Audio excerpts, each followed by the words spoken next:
The Huntress is a Nord who can take down any prey with ease. An incredible archer who lives off the land, this woman will survive whatever Skyrim has to throw at her. If you enjoy my builds, don't forget to subscribe to the channel and turn on notifications so that you don't miss any of them. In addition, make sure to give the video a like and leave a comment below too once you've finished watching. For now though, let's get on to the build. She had always been on her own. From her earliest age, she couldn't remember having anyone at her side. Growing up alone had made her strong though. She had to learn to hunt and forage if she wanted to survive. For years she stalked through the forest, hunting when she needed food and crafting makeshift huts from branches and leaves whenever the elements became too harsh. It wasn't until she was in her teenage years that she first saw another human. A tall male figure was walking through the woods, attempting to be stealthy, but his large frame meant that he was constantly brushing against the trees and startling his prey. For weeks she followed him silently, watching his movements as he tried day after day to hunt to consistent failure. The man was using a strange weapon to hunt with, one that seemed to shoot miniature spears forward at an incredible speed. She had always just used handcrafted spears to kill, but this weapon seemed a far better alternative. After a few days studying, she was able to make something similar. Although it didn't work as well as his, it was still effective within her hands. After a couple of months of trailing him, the young Huntress finally revealed herself to the man. As he was once again attempting to track down and hunt an elk, she intercepted the wild animal and took down the creature with ease. The man called out towards her, and she walked over to him. He began spouting forth many sounds from his mouth at a rapid pace, but she had no idea what he was doing. After a few moments, the man stopped speaking and looked quizzically at the girl. Realization washed over his face, and he started using hand gestures to communicate. The young Huntress was able to work out most of what he meant through gestures and replied in turn. After a few minutes of this, she motioned for the man to follow her. She took him around the woods, showing him how to move quietly through them and sneak up on prey. For a while this continued. The Huntress would teach him how to hunt, and he in turn began teaching her things. First of all, he showed her his home, a log cabin he had built in a clearing of the forest. She was amazed at the sight of the rudimentary building, and was overjoyed when the man let her stay there with him. A straw bed was an unreal luxury to her, and knowing she didn't have to build a shelter every time it rained made survival far easier. While she was living with the man, he taught her how to make a bow for herself, and craft armour to protect and cover her. In addition, he began teaching her the common tongue, letting her engage in conversations with the man. She struggled a great deal with this, but tried her hardest and ended up knowing enough to get by. After a half dozen years spent living together, the man tells her that he has to go off and fight for the safety of his home. He says that he is going to join up with the Stormcloaks and ensure that all Nords can live a free life such as they do. Although not understanding entirely what he is saying, she tried to understand what she could, and lets him leave. A month or so later though, she begins to feel lonely for the first time in her life, and decides to go find him.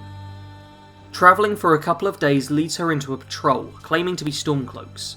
Although initially hesitant of her, she convinces them that she wants to help, and begins walking alongside. Before she can ask about the man she is looking for though, the group is attacked and she is taken prisoner, being led on a cart to Helgen.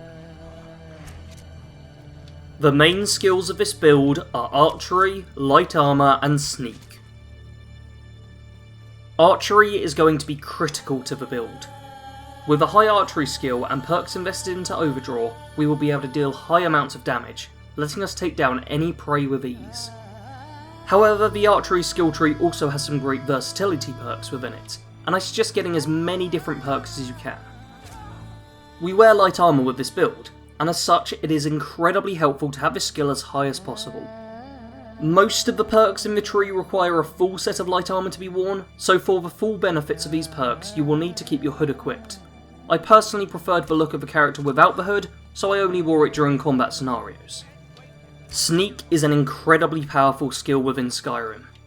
The most important perk in this tree for us to get will be Deadly Aim, which provides us with triple damage when we land a sneak attack with our bow.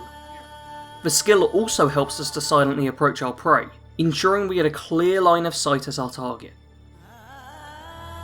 The additional skills of the build are Alchemy and Smithing.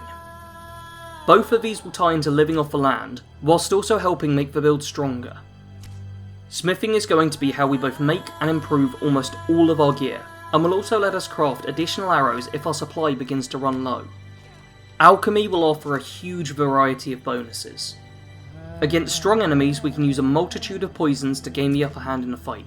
Obviously, damage health poisons are the most straightforward for taking down an enemy, but poisons of slow and paralysis can be great for dealing with fast moving enemies such as saber cats. We can also use various potions to heal and buff ourselves.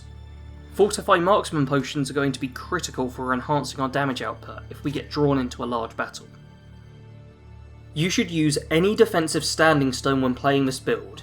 You can go for the Lord Stone, Lady Stone, or even the Atronach Stone, as all of these help us to stay alive in some way. Early on, don't forget to also use the Thief Stone and occasionally the Warrior Stone to help with leveling.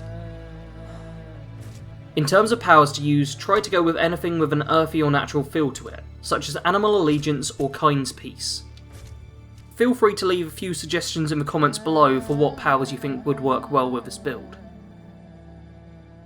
As a primary weapon for this build, I went with Zephyr. This is the fastest firing bow in the game, and can show how skilled the Huntress has become with that weapon. I didn't feel that a weapon with a more visible enchantment would suit the character, but this was a good way to not have to simply use a default bow. Prior to getting Zephyr, I used an Imperial bow, as it fit well with the overall aesthetic and feel of the build. The Huntress wears leather armour, leather gauntlets and leather boots. All of these should be crafted yourself from the hide of animals you hunt, and improved through the same method. If you so wish, then you may also wear the Torturer's hood, for a little more damage resistance. This item fits well with leather armour, but I chose to forgo it for the most part, simply because I liked how the character looked, and didn't want to cover up her face. In combat though, it is worth wearing this, especially if you've invested heavily in the light armour skill tree. In addition to this, you will want to get Kind's Token by heading to Froki's Shack and completing the trials there. This will increase bow damage and reduce damage from animals, making it ideal for this build. The only faction you really should join with this build is the Stormcloaks. You aren't siding with them for any reason other than to find your friend, and I find this is a nice way to do a Stormcloak playthrough if you normally avoid siding with them, or even actively dislike them. Although not a faction, I would also recommend having a go at building yourself a house using the Hearthfire DLC. This is by no means essential to the build, but I feel it gives more depth to the progression of the character during gameplay. As time goes on, she starts to mimic what the man had done previously in his life. Personally, I wouldn't go with any followers for this build, as the Huntress is used to being alone. However, you may wish to have someone with you, and in this case I would suggest picking up Faendal from Riverwood. Just like the man you knew, he can train you in archery, and you can always craft some armour for him too, so you can hunt as a pair. He also matches your playstyle quite well, which can be quite rare to find in a companion. The Huntress is a mix of a stealth and combat archer. As we all know, stealth archery can be incredibly powerful within Skyrim, and even a simple build like this is very strong due to this fact. Our choice of weapon, however, makes us an incredibly powerful combat archer as well, letting us send forth a flurry of arrows towards our foes. Make sure to keep your distance in open engagements though, as your armour rating is likely going to be far from stellar. To get into the role-playing of the character, try your best to live off the land. Avoid buying and selling wherever possible, but if you do need to barter, then turn in hides in exchange for goods. You should regularly be hunting to improve your equipment and skills, so you should always have a good supply of hides to turn in if needed. In addition, avoid lengthy conversations with people, or picking complicated dialogue options. The Huntress is having to work with a highly limited vocabulary, so she is unlikely to suddenly start monologuing. This is a real back-to-roots build, and is ideal to play if you're looking for something that's a bit more casual, and lets you go at a nice relaxed pace. Thank you all very much for watching this build.